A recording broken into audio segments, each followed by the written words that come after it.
Canada اور امریکہ کی طرح بھارتی ایجنٹس پاکستان میں بھی شہریوں کے قتل میں ملوث نکلے۔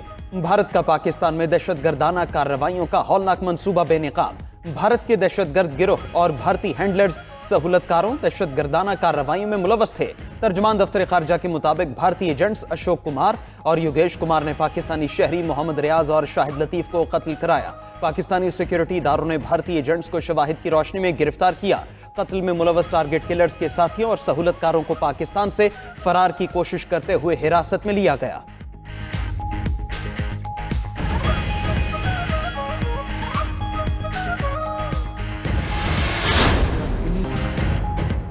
اشوک کمار اور یوگیش کمار بھارتی ایجنٹس کے ذریعے کارروائی کرواتے تھے۔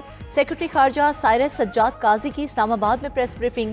کہا، محمد ریاض کو راولا کوٹ میں بھارتی ایجنٹ نے اجرتی قاتل کے ذریعے قتل کروایا۔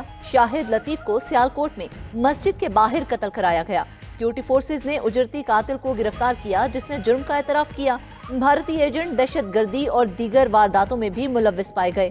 پاکستانی سرزمین پر بھارت کی کارروائی پاکستان کی خود مختاری کی خلاف ورزی ہے۔ عالمی سطح پر بھارت کا محاسبہ کیا جانا چاہیے۔ بھارت کو عالمی سطح پر اس کا جواب دینا ہوگا۔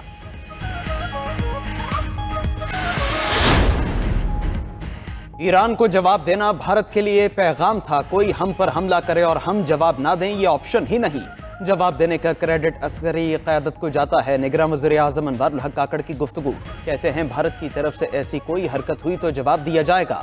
ایران کی طرف سے حملہ غلط تھا، اس لیے جواب دیا گیا۔ ایران کے ساتھ بارڈر کا کوئی مسئلہ نہیں۔ ایران نے تسلیم کیا مارے گئے افراد غیر ملکی تھے۔ غیر ملکی افراد ایران کی حدود میں کیا کر رہے تھے؟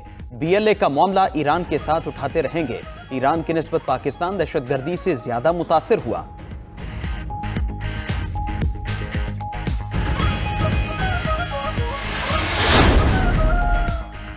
پاکستان کا 11 ممالک کے ساتھ دہشت گردی اور سنگین وارداتوں کے ملزمان کے خلاف قانونی معاونت کا فیصلہ۔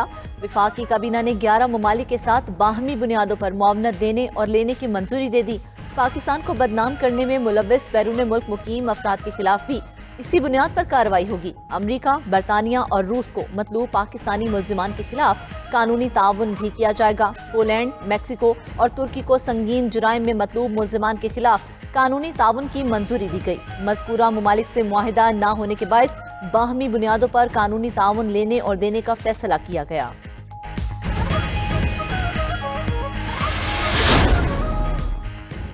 PTI نے انٹرا پارٹی انتخابات میں اپنے ہی ممبران کو لا علم رکھا۔ قانون کے مطابق PTI کو بلے کا انتخابی نشان نہیں دیا جا سکتا۔ بلے کے انتخابی نشان سے متعلق کیس کا سپریم کورٹ کا تفصیلی فیصلہ جاری۔ چیف جسٹس قاضی فائز عیسیٰ نے 38 صفحات پر مشتمل فیصلہ تحریر کیا۔ فیصلے میں کہا گیا PTI کو بلے سے محروم کرنے کی ساری ذمہ داری پارٹی چلانے والوں پر ہے۔ ذمہ داری ان پر ہے جو پارٹی میں جمہوریت نہیں چاہتے۔ انٹرا پارٹی انتخابات کا نہ ہونا آئین و قانون کی بڑی خلاف ورزی ہے۔ پشاور ہائی کورٹ کا فیصلہ کالعدم قرار دیا جاتا ہے۔ الیکشن کمیشن نے PTI کو متعدد شو کاز نوٹس جاری کیے۔ شو کاز نوٹسز کے باوجود PTI نے انٹرا پارٹی انتخابات نہیں کرائے۔ الیکشن ایکٹ کے مطابق الیکشن کمیشن سیاسی جماعت سے انتخابی نشان واپس لے سکتا ہے۔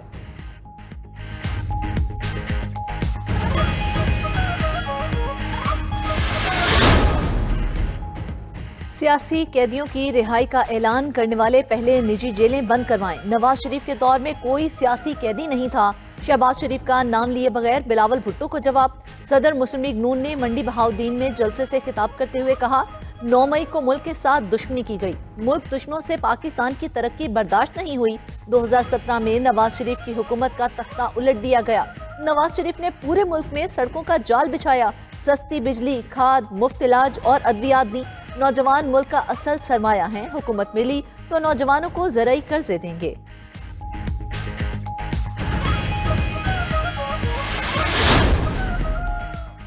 وزیر اعظم بنا تو پہلا حکم سیاسی کارکنوں کی رہائی کا دوں گا۔ بلاول بھٹو کا اعلان۔ گجرات میں جلسے سے خطاب کرتے ہوئے کہا، کوئی تو وجہ ہے، شیر شکار کے لیے نکل ہی نہیں رہا۔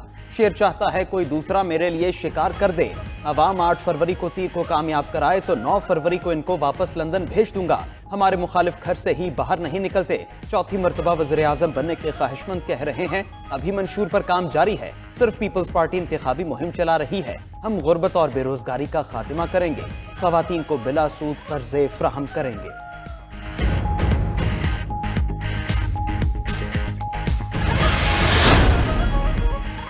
ایک شخص کہتا ہے نواز شریف نے منشور نہیں دیا، جنہیں منشور نظر نہیں آ رہا وہ لاہور کی ترقی دیکھ لیں۔ رہنما مسلم لیگ نون مریم نواز کی نام لیے بغیر بلاول بھٹو پر تنقید۔ لاہور کے حلقے NA 119 میں کارکنان سے خطاب کرتے ہوئے کہا، نون لیگ کے علاوہ کسی جماعت نے عوام کے لیے کچھ نہیں کیا۔ دیگر جماعتیں 15 سال میں 15 منصوبے بھی نہیں گنوا سکتے، ان کا کام صرف تنقید کرنا اور الزامات لگانا ہے۔ نواز شریف کے 1500 منصوبے گنوائے جا سکتے ہیں، حکومت ملی تو عوام کو مہنگائی سے نجات دلوانی ہے۔ ہمارے امیدواروں کو الیکشن لڑنے پر دھمکایا جا رہا ہے، ہماری طاقت کو نہ للکارا جائے، حرکت میں آ گئے تو کوئی کرسی نہیں بچا سکے گا۔ سربراہ JUI مولانا فضل الرحمان کا ملتان میں تقریب سے خطاب، بولے ایک فتنہ نے ملک کو معاشی طور پر نقصان پہنچایا، کوئی سیاسی جماعت سوچ سمجھ کر ملک کو نقصان نہیں پہنچا سکتی۔ سیاستدان ووٹ کی حد تک عوام کی خدمت کی بات کرتا ہے، شریعت اسلامیہ ہمیں لوگوں کی مدد کرنے کا حکم دیتی ہے۔ ملک کی سیاست پر جاگیرداری اور سرمایہ کاری کا قبضہ ہے۔ امن و امان کی ناقص صورتحال کی وجہ سے معیشت کمزور ہوئی، اگر امن نہیں ہوگا تو معیشت مضبوط نہیں ہو سکتی۔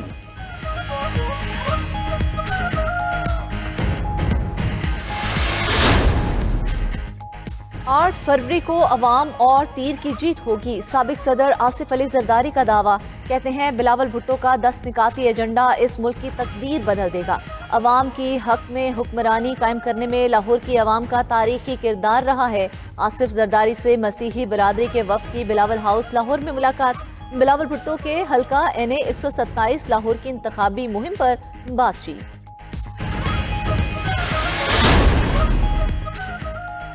انتخابات 8 فروری کو ہی ہوں گے، نگراں وزیر اطلاعات نے تمام قیاس آرائیاں مسترد کر دی۔ مرتضی سولنگی کا الیکشن سے متعلق بے بنیاد پروپیگنڈے کا بھی شکوہ، کہا الیکشن کمیشن نے انتخابات سے متعلق ضابطہ اخلاق جاری کر دیا ہے، عمل درآمد ضروری ہے۔ پاکستان میں عدم استحکام کے لیے بیرونی قوتوں کے کارستانیوں کا بھی خدشہ ظاہر کر دیا۔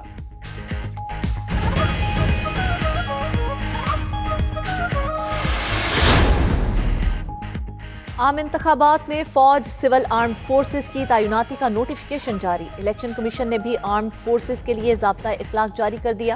اعلامیہ کے مطابق افواج پاکستان کو صرف انتہائی حساس پولنگ سٹیشنز پر تعینات کیا جائے گا۔ افواج پاکستان عام انتخابات کے لیے الیکشن کمیشن کی معاونت کریں گے۔ افواج پاکستان اور سول آرمڈ فورسز ووٹنگ کے عمل کے دوران غیر جانبدار رہیں گی، کسی سیاسی جماعت اور امیدوار کے حق یا مخالفت میں کام نہیں کریں گی۔ فوج کسی بھی اہل ووٹر کو پولنگ سٹیشن داخل ہونے سے منع نہیں کرے گی۔ دھماکہ خیز مواد اور اسلحے کی کسی صورت پولنگ سٹیشن کے اندر داخلے کی اجازت نہیں ہوگی۔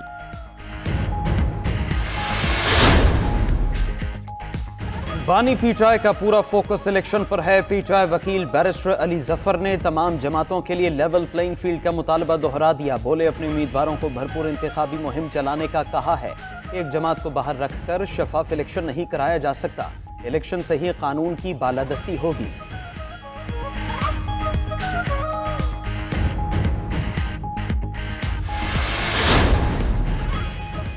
میری سیاست کا مقصد صرف عوام کی خدمت کرنا ہے، ہمارے لیے سب سے پہلے پاکستان ہے۔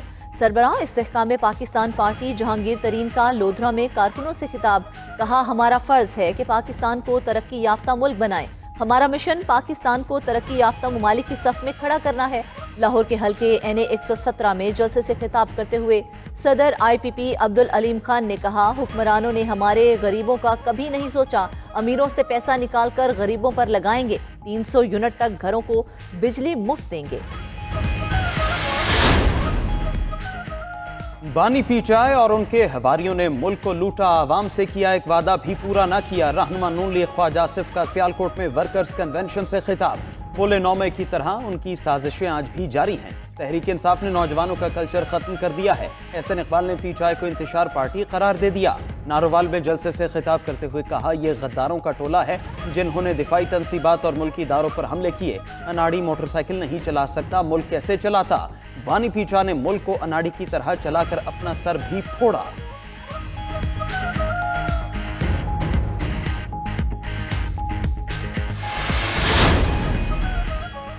کراچی میں پاک بحریہ کی مشق سیز پارک 2024 کی افتتاحی تقریب، chief of the naval staff admiral Naveed Ashraf نے بطور مہمان خصوصی شرکت کی۔ ISPR کے مطابق تقریب میں موجود حاضرین کو مشق کے اغراض و مقاصد اور حکمت عملی پر بریفنگ دی گئی۔ سیز پارٹ کا مقصد پاک بحریہ کی جنگی حکمت عملی کا تنقیدی جائزہ لینا ہے۔ مشق میں پاک بحریہ کے تمام کامبیٹ ایسٹس شامل ہوں گے۔ پاک آرمی اور پاکستان ایئر فورس کے اہلکار اور اثاثے جوائنٹ آپریشنز میں حصہ لیں گے۔ مشق خطے میں امن و سلامتی کو برقرار رکھنے کے پاکستانی عزم کو مزید تقویت فراہم کرے گی۔